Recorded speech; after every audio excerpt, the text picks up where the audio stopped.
Hey guys, welcome back to the channel. Today I got something a little bit different. We've got an eBay flip challenge.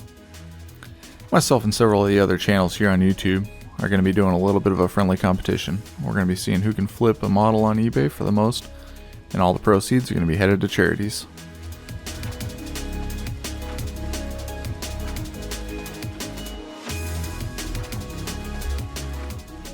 And here we go. Obviously, I had to pick up a model off eBay, but you can never just get one, can you?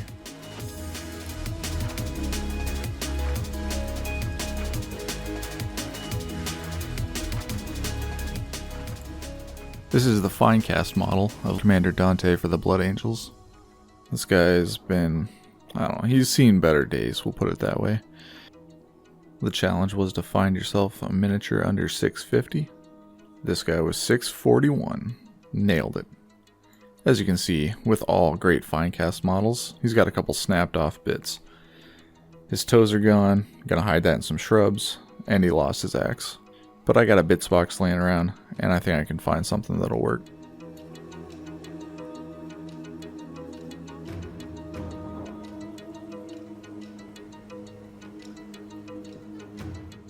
Now that I've found a very chaotic axe for him to use, it's time to drill and pin both the axe and the hand so that this thing will stay on, you know, as opposed to its predecessor.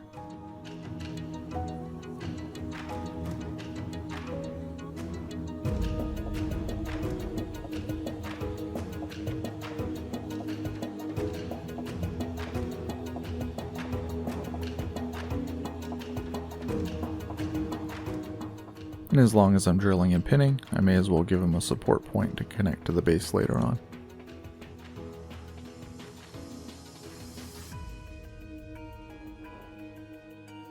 Starting out, laying down Stynal Res Black, making sure this gets in every nook and cranny.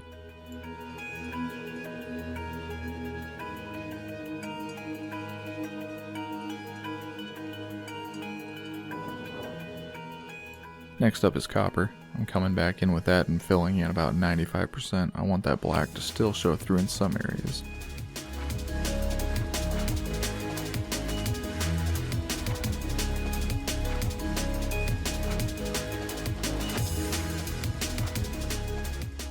Once I've got that dried, I'm coming back in with light bronze from about a 60-degree angle. I want this to be real top down, real bright on the top, but have those rich colors underneath.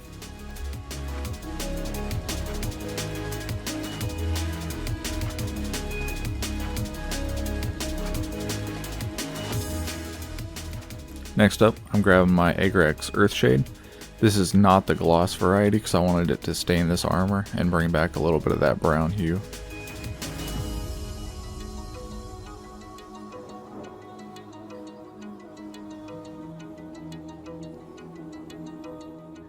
Next up, I'm grabbing my black, coming in and hitting all the joints.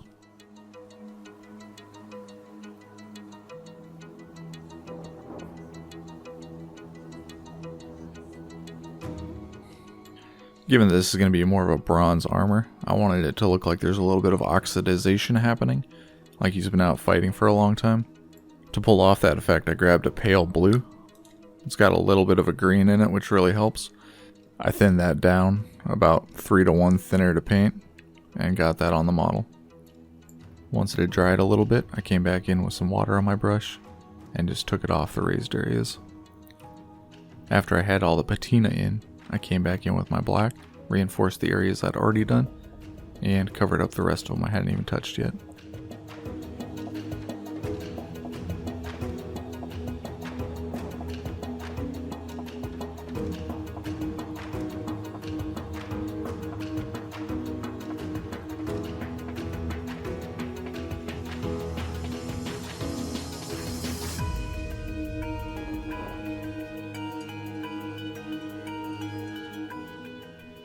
After that, it was time to go back through with light bronze and then silver, just picking out the edges and making them shine. Since this is a second-hand model, I kind of figured that somebody else had already done their due diligence and cleaned up all the mold lines. But as you can see on this jump pack here, there's a really bad one. And it's been bugging me. And I sat there, I had it primed before I noticed it. and I didn't want to deal with it. But eventually it got to me so bad that I just had to come in, scrape it, and then go back and repaint that one section.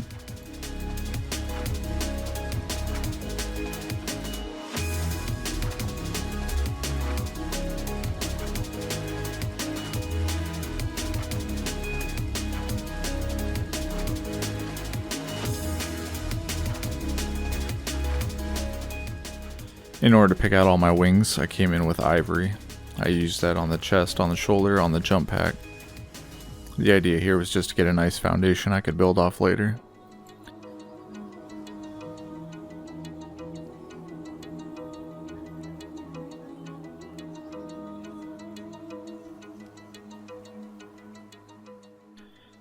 Time to grab Agar X Earth Shade again and come in and tint all this ivory. I'm only going to place this on the interior areas and where I want the shadow to fall. I'm going to leave the exterior bright so I don't have to go through as many highlighting steps. Now that I've got that dark color on the interior, I can hit the exterior with ivory and then again with white to really build a contrast and make these wings pop.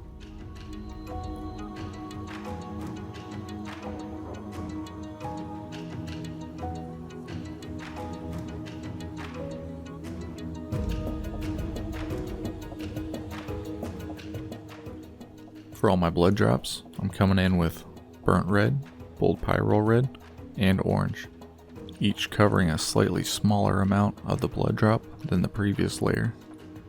And as long as I got that out, I may as well do the purity seals and give the gun a little bit of color.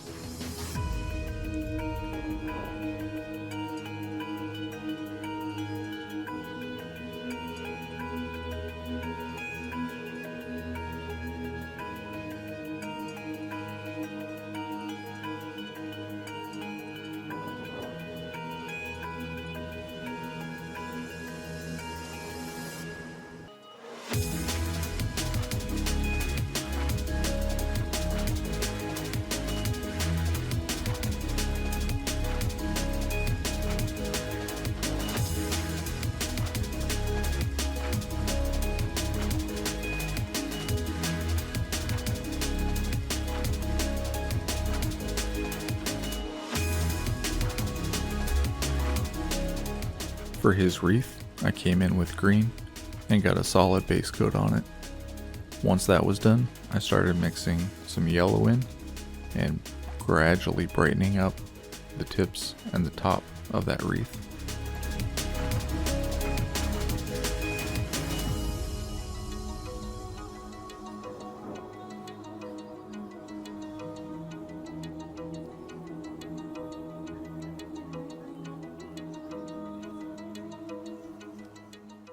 For the axe, I'm going to go with a little bit of electric blue look. So I'm starting out with blue, moving into a sky blue, and then adding white. As I'm adding white, I'm making smaller and smaller areas, getting closer and closer to the shaft of the axe. The effect that I'm looking for is that all the energy, all that lightning is coming from the center there and dissipating as it goes outwards.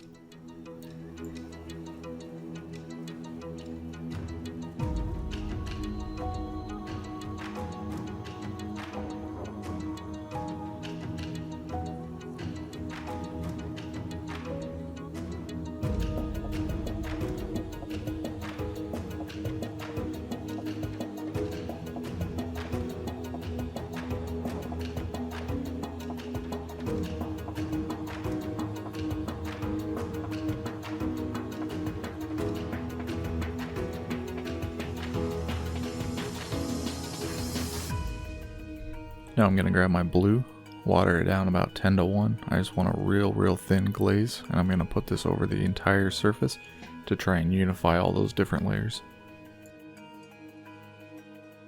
For the lighting itself, it's just white, thinned down about 1 to 1. What I found worked best was to load the brush decent amount, wipe a little bit off, and then come in and just twitch your hand back and forth to get that nice jagged look in the lighting. Then once you have your first layers down, you can come back into where the bolts are converging and start putting down a little bit more white in there to brighten up those areas.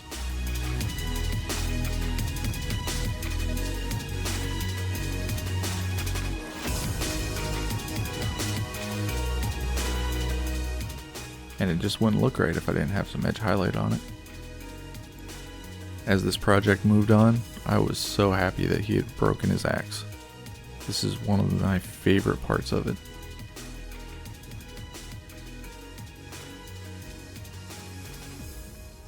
I decided to have a little bit of fun with this and make these eyes glow, so I came in with a very watered down red and did some initial OSL type effect. It just kind of tinted the surface, and then I came back in with the actual pigmented paint and filled in the eyes themselves. It gives a real nice glow. Felt pretty Blood Angels to me. Speaking of that nice glow, over on the jump pack, I decided to come in with blue and hit all the nozzles. And in order to finish it off, I grabbed my gloss varnish, came in and put that down on the blood drops and on the axe head, just to give it some more interest, some more contrast. The rest of the model was covered with matte varnish, so I wanted some nice glossy pops. Here he is sitting on his base. Used a little bit of Vallejo earth texture there on his foot. And I'm also going to put down a little bit of pigment just to help him blend into that base a little more.